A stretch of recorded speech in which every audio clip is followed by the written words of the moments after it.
আসসালামু আলাইকুম বন্ধুরা, এই মুহূর্তের সবচেয়ে বড় খবর, শেখ হাসিনা ফিরছেন। এই বাংলাদেশে শেখ হাসিনার প্রত্যাবর্তন ঘটে যাচ্ছে। তো কিভাবে ঘটছে সেই প্রত্যাবর্তন, চলুন দেখে আসা যাক। অবশ্যই। আসসালামু আলাইকুম রহমতুল্লাহি অবরকাতুহ। সম্মানিত দর্শক, আজকের যে বিষয়টি নিয়ে আলোচনা করব এটা একান্তই আমার আর উপদেষ্টা রিজওয়ানার ব্যক্তিগত সম্পর্কের উপর ভিত্তি করে। যদি রেজওয়ানার সঙ্গে আমার কোনো ব্যক্তিগত সম্পর্ক না থাকতো এবং রেজওয়ানার জায়গায় যদি অন্য কোনো রমণী হতেন, আমি কোনো অবস্থাতেই আজকের যে ভিডিওর কন্টেন্ট, এরকম কোনো কন্টেন্ট তৈরি করতাম না। রেজওয়ানা হাসান আমার পরিচিত, শুভানুধ্যায়ী। তার সঙ্গে আমার যে সম্পর্ক, সেই সম্পর্ক বহুমাত্রিক। তিনি আমার ডিপার্টমেন্টের সতীর্থ। একটি হিসাবে তিনি আমার চেয়ে 1 বছরের ছোট ক্লাসে। আবার অপর হিসাবে আমি আদু ভাইয়ের মতো বিশ্ববিদ্যালয় থেকে যেভাবে মাস্টার্স করেছি, সেই হিসেবে তিনি আমার 3 বছরের বড়, অর্থাৎ তিনি আমার 3 বছরের আগে MA পাস করেছেন। কিন্তু আমাদের মধ্যে অনেকটা বন্ধুর মতো সম্পর্ক, আপনি আপনি। সেও আমাকে আপনি করে বলেন, আমিও তাকে আপনি করে বলি। কিন্তু তার অন্যান্য যারা সহপাঠী আছেন, যেমন তারানা হালিম, তার সঙ্গে আমার খুব বন্ধুত্বের সম্পর্ক, আমরা তুমি তুমি করে বলি, যেহেতু তারানা সেই আমরা একসাথে সংসদ সদস্য ছিলাম। তো রেজওয়ানা যখন ঢাকা বিশ্ববিদ্যালয়ে প্রথম বর্ষে ভর্তি হলেন, তখন আমার 1 বছরের ছোট যদি হয়ে থাকেন, আমি তাকে কিভাবে দেখেছি, আর এখন আপনারা যারা তাকে দেখছেন, তো আমার চোখে ওই যে তার প্রথম বর্ষের যে ছবি, এটি সাধারণত ভেসে ওঠে। বহুদিন আমাদের সঙ্গে কোনো যোগাযোগ ছিল না, এমনকি ডিপার্টমেন্টেও আমাদের মধ্যে কখনো কথাবার্তা হয়নি। আমরা জানতাম বা তিনিও জানতেন, কিন্তু আমাদের মধ্যে আসলে কখনোই কথাবার্তা হয়নি। আমাদের মধ্যে কথাবার্তা হয়েছে 2009 সনের পরে, অর্থাৎ আমি যখন এমপি হলাম। আর রেজওয়ানা তখন বাংলাদেশে বেশ বিখ্যাত একজন পরিবেশবিদ হিসাবে, খুবই বিখ্যাত। দেশি বিদেশি অনেকগুলো পুরস্কার তার ঝুলিতে রয়েছে এবং পরিবেশ সংক্রান্ত সাংবাদিকতা, পরিবেশ সংক্রান্ত রাজনীতি, পরিবেশ সংক্রান্ত রাষ্ট্রনীতি, সব কিছুর সঙ্গেই রেজওয়ানা জড়িত। খুবই আলোচিত একজন মহিলা, চমৎকার করে কথা বলেন, অসাধারণ এরকম বাগ্মিতা সাধারণত বাংলাদেশে খুব অল্প মহিলা রয়েছে। এবং তিনি যখন কথা বলেন, তার কথার মধ্যে একটা স্মিত হাস্য থাকে, কবির ভাষা, যেটিকে বলা হয় যে রবীন্দ্রনাথ যদি থাকতেন তাহলে নহমাতা নহবধূ নহকন্যা সুন্দরী রূপসী। তো সেই গানের মধ্যে যে হাসির কথা বলা হয়েছে, রেজওয়ানের মুখে সবসময় সেই হাসিটা অনেক আগের থেকে লেগে থাকে, সেই বিশ্ববিদ্যালয় জীবন থেকে। মানে সে যখন খুব স্বাভাবিক কথা বলে, তো তার গালে টোল পড়ে এবং তার যে মুখে একটা স্মিত হাস্য থাকে। তো এ কারণে হলো কি, তার যে সৌন্দর্যটা, তার যে আবেদনময়তা বা তার যে গ্রহণযোগ্যতা, এটি শতগুণ বেড়ে যায়। দ্বিতীয়ত হলো যে তিনি না ফর্সা না কালো, উজ্জ্বল শ্যামবর্ণ, এবং সেটা যেন শ্যামবর্ণ নয়, একেবারে শ্যামবর্ণের মধ্যে যাকে বলা হয় সবচেয়ে ক্রিমি, মানে যেটাকে আমরা ক্রিম কালার বলি, তো সেই রকম তার গাত্রবর্ণ। এবং আমাদের বাংলাদেশে যে ধরনের অ্যাভারেজ মানুষের, মেয়েদের যে উচ্চতা থাকে, তার চেয়ে তার উচ্চতা অনেক বেশি, 5 ফিট 5 ইঞ্চির মতো তার উচ্চতা। এবং তার এই যে বয়স, এখন তার বয়স 57 বছর থেকে 58 বছর। এই 58 বছর বয়সে তিনি যে শরীরের যে ফিটনেসটা এমনভাবে তিনি রেখেছেন যে তাকে দেখলে অন্তত তার চেয়ে কম করে হলে 10 বছর কম মনে হয় তার বয়স, আরও বেশি। এরপর তার যে পোশাক, কাউকে দেখবেন যে সালোয়ার কামিজ পরলে বেশি একটা মানায় না, কিন্তু শাড়ি পরলে মানায়। কেউ হয়তো শাড়ি পরলে মানায় না, কিন্তু সালোয়ার কামিজ পরলে মানায়। রেজওয়ানা যে পোশাকই পরেন না কেন, সব পোশাকে তিনি অনন্যা। সে অনেক আগের থেকে, she is stylist, she is model for many many woman.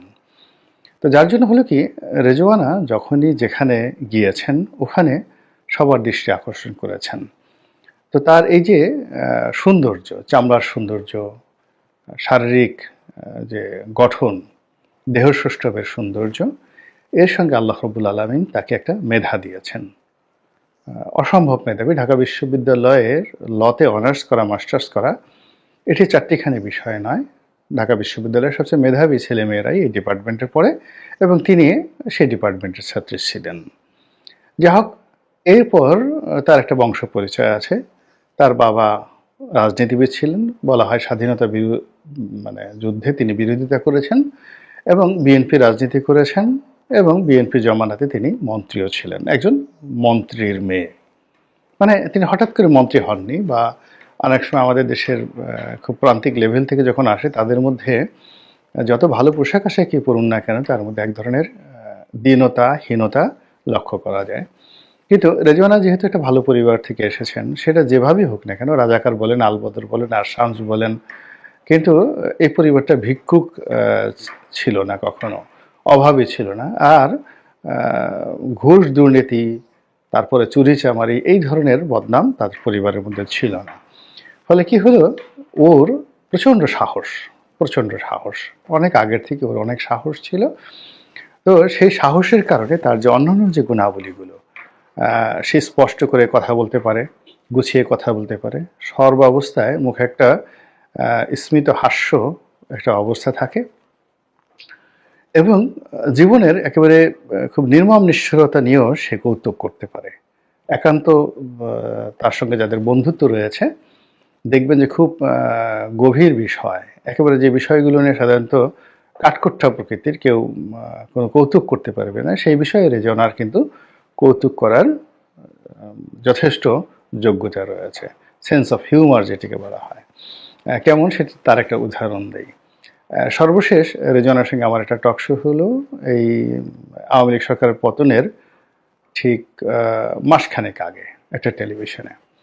তো অনেক আগে, সেও আগে গিয়ে পৌঁছে গেছে, আমিও পৌঁছেছি, আমরা দীর্ঘদিনের পুরনো কথাবার্তা বলছিলাম। তো সে একটা বিশেষ গ্রুপের কথা বলে যে, রনি ভাই দেখেন, ওরা এত খারাপ, আমার স্বামী যাকে বলা হয় অপহরণ হয়েছে, অপহৃত হয়েছে। এখন সেই অপহরণ করার পরে যখন পুলিশ তাকে উদ্ধার করা হলো, আমি সেটি নিয়ে সাক্ষাৎকার দিলাম। দেওয়ার পরে তারা সেই ছবিটাকে ফটোশপ করে সেই ঠোঁটে লিপস্টিক লাগিয়ে, আমার ঠোঁটে লিপস্টিক ছিল না, তারপরে তারা সমালোচনা করছে যে দেখেন এই মহিলা কত খারাপ, স্বামী মারা গেছে তারপরে সে ঠোঁটে লিপস্টিক লাগিয়ে কথা বলছে, অথচ ওটা আমার ছবিতে ফটোশপ করা। আমি দুষ্টমি করে বললাম যে আচ্ছা রেজওয়ানা বলেন তো, যে ঠিক আছে তারা ফটোশপ করেছিল, আপনার ছবিটা তো বিকৃত করে নাই, লিপস্টিক লাগানোর পরে আপনাকে কি ভালো দেখাচ্ছিল না সুন্দর দেখাচ্ছিল? তো সে অন্য সময় হলে অন্য মানুষের কিন্তু রাগ করতো, কিন্তু সে আমারই সঙ্গে পাল্লা দিয়ে জোরে হাসি দিয়ে বলে, রনি ভাই সত্য কথাই বলি, ওরা ফটোশপ করেছে, but it was a very good work, সুন্দর হয়েছিল। এবং আমার ঠোঁটে যেভাবে লিপস্টিক লাগিয়েছে, এলোমেলো করে লাগালেও তারা পারতো, যেতে খারাপ দেখাতো, কিন্তু তারা নিখুঁতভাবে লিপস্টিক লাগিয়েছে এবং ওখানে ভালোই লাগছিল। This is Rezwana. এখন তাকে উপদেষ্টা করা হয়েছে এবং উপদেষ্টা করার পরে তিনি কিছু কাজকর্ম করার চেষ্টা করছেন, যেহেতু দীর্ঘদিন ধরে তিনি পরিবেশ নিয়ে আন্দোলন করছেন, সঙ্গতির কারণেই পরিবেশের যে কোনো বিষয় নিয়ে তিনি দৌড়ঝাঁপ করছেন। আর আমাদের দেশের যে জনগণ, তারা কয়েকটি কারণে খুব বিরক্ত হন। একজন লোক দেখা গেল খুব বেশি ভালো করতে চান, আমাদের দেশের জনগণ কনজারভেটিভ জনগণ, তারা বলে ধীরে চলো, এত দ্রুত করার দরকার নেই। দ্বিতীয়ত, আমাদের সমাজে একটা ফিউডালিটি কাজ করে, একটা সামন্ততান্ত্রিক মনোভাব, এবং সামন্ততান্ত্রিক যে মনোভাব, এখানে মেয়েদেরকে মানুষ বাইজি হিসাবেই বেশি পছন্দ করে, তাদেরকে নর্তক হিসেবে বেশি পছন্দ করে, তাদেরকে রক্ষিতা হিসেবে বেশি পছন্দ করে, কাজের বুয়া হিসেবে সেই রক্ষণশীল পরিবারে মেয়েদেরকে স্থান দেওয়া হয়। কিন্তু একটা মেয়ে ঘোড়া চালাবেন, একটা মেয়ে সিংহাসনে বসবেন, তলোয়ার চালাবেন, কুম্ভকেরা জুডু করবেন, বিচারকের আসনে বসবেন, রাষ্ট্র চালাবেন, এটা সবাই মানতে পারে। কিন্তু ফিউডাল সোসাইটি, যেখানে ফিউডালিটি রয়েছে, সেখানে এটা হয় না। এমনকি নারীরাও সেই সমাজ এটা কিন্তু মেনে নিতে চায় না। দুর্ভাগ্যজনক হলেও সত্যি যে আমাদের এই দেশটি দীর্ঘকাল ধরে জমিদার প্রথা ছিল আমাদের এই দেশে, এবং আমাদের সেই জমিদারি প্রথা অনেক আগে চলে গেছে। আমরা অনেক দরিদ্র হয়ে গেছি, কিন্তু আমাদের সবার মনের মধ্যেই এক একজন সেই রবীন্দ্রনাথের কথা মতো রাজা বাস করে। আমরা সবাই রাজা। আমরা কৃষিকাজ করলেও রাজা, আমরা মেথরের কাজ করলেও রাজা, নাপিতের কাজ করলেও রাজা। আমরা সবসময় ঘোড়া নিয়ে চলি, মনের মধ্যে আমাদের একটা ঘোড়া থাকে, তারপর সেই ঘোড়ার উপর বসে আমরা চাবুক চালাই। আমাদের সবারই বাইজি মহল থাকে মনের মধ্যে, সেখানে আমরা সেই বিশ্বের সবচেয়ে সুন্দরী সুন্দরী, সেটা ম্যারিলিন মনরো হোক, কিংবা যোগিতা বালি হোক, কিংবা মাধুরী দীক্ষিত হোক, যে যার জমানার সবচেয়ে শ্রেষ্ঠ জিনাত আমান হোক, রেখা হোক, তাদেরকে আমরা সেই উমরাহ জান বানিয়ে, অসহায়ক রমণী বানিয়ে, তাকে আমরা নাচ ঘরে বসে নাচতে বলি বা গাইতে বলি, পাকিজার মীনা কুমারীর মতন করে। তো এই হলো আমাদের সমাজের মন এবং মানসিকতা, এবং সেই মন এবং মানসিকতার মধ্যে হঠাৎ করে এসে এখন এই রেজওয়ানা পড়েছেন। এখন রেজওয়ানার এত গুণ, এত যোগ্যতা, কিন্তু সব যোগ্যতা বাদ দিয়ে সব মানুষ তার সমালোচনা করছে যে সে কোনো যোগ্যতার বলেই এখানে চান্স পায়নি। তাকে ডক্টর মোহাম্মদ ইউনূস নিয়োগ দিয়েছেন সুন্দরী কোঠায়। এর চেয়ে আমরা যারা বলছি জাতিগতভাবে আর অবমাননাকর কোনো কথা হতে পারে না। একটা রমণী, তাকে যদি আমরা জেন্ডারের কথা বাদ দিয়ে কেবলই মাত্র ধরুন সে ঢাকা বিশ্ববিদ্যালয়ে চান্স পেয়েছে, এখানে কত ছেলেকে সে পিছনে ফেলে সেখানে তো সে কোটায় আসেনি। এরপরে সে যে আজকের অবস্থানে আছে, এখানে কোনো নারী কোঠা বা কোনো সুন্দরী কোটা, এর উপর ভিত্তি করে তাকে এখানে টিকতে হচ্ছে না। সে তার আপন বলে বলিয়ান হয়ে নিজস্ব যোগ্যতা বলে আজকের এই সমাজে সে টিকে আছে। সেইগুলো বাদ দিয়ে তার এই 57 বছর বয়স, যেখানে আজ থেকে 20 বছর আগে এই বয়সের যারা মহিলা তারা সবই বৃদ্ধা হয়ে যান, প্রবীণা হয়ে যান, কেউ এদের বেশিরভাগই আমাদের মা হয়ে যান বা দাদি হয়ে যান। তো এরকম একজন সম্মানিত ভদ্র মহিলা, যিনি কিনা বয়োজ্যেষ্ঠ প্রবীণা, কেবলই মাত্র তার যে দৈহিক সৌন্দর্য, সেই দৈহিক সৌন্দর্যটাকে আমরা দেখে সেটাকে কটাক্ষ করছি এবং বলার চেষ্টা করছি যে এই মহিলাকে সুন্দরী কোটায় নিয়োগ দেওয়া হয়েছে। তাহলে সুন্দরী কোটায় যদি তাকে নিয়োগ দেওয়া হয়ে থাকে, তাহলে তার কিন্তু কাজ করার দরকার নাই। ফিউডাল সোসাইটিতে যখন কোনো সুন্দরীকে কোথাও নিয়োগ দেওয়া হয়, তখন কি করা হয়? তা আমাদের রাষ্ট্রের যে কালচার, রাষ্ট্রীয় যে কর্মকাণ্ড, এবং সেই কর্মকাণ্ডের সঙ্গে যদি আমরা এইভাবে সুন্দর বা সুন্দরী যোগ করে দিই, ধরুন রেজওয়ানার জায়গায় যদি হ্যান্ডসাম কোনো সুন্দর যুবক আসতেন, সেটা ঋত্বিক রোশনের মতো কোনো যুবক আসতেন, তাকে নিয়ে কি বলতাম যে ইউনূস সাহেবের বাড়ি চট্টগ্রামে, আর আমি আগাতে পারলাম না। তাহলে আমরা আমাদের যে চিন্তা এবং চেতনার যে জায়গা, সেই জায়গাটাতে আমরা রাষ্ট্রীয় যে কর্মকাণ্ড, যেটি একটা পবিত্র দায়িত্ব, আমাদের জীবন জীবিকা মান সম্মান অর্থবিত্ত এই দায়িত্বের উপর নির্ভরশীল, সেই কর্মটিকে আমরা সুন্দরী কোটায় নামিয়ে এনেছি। এবং রেজওয়ানার মতো একজন ভদ্র মহিলাকে যদি আমরা সমালোচনা করতে চাই, তার স্পেসিফিক কাণ্ড নিয়ে, কথা নিয়ে, বক্তব্য নিয়ে আমরা সমালোচনা করতে পারি, যেহেতু তার অফিসটি পাবলিক অফিস।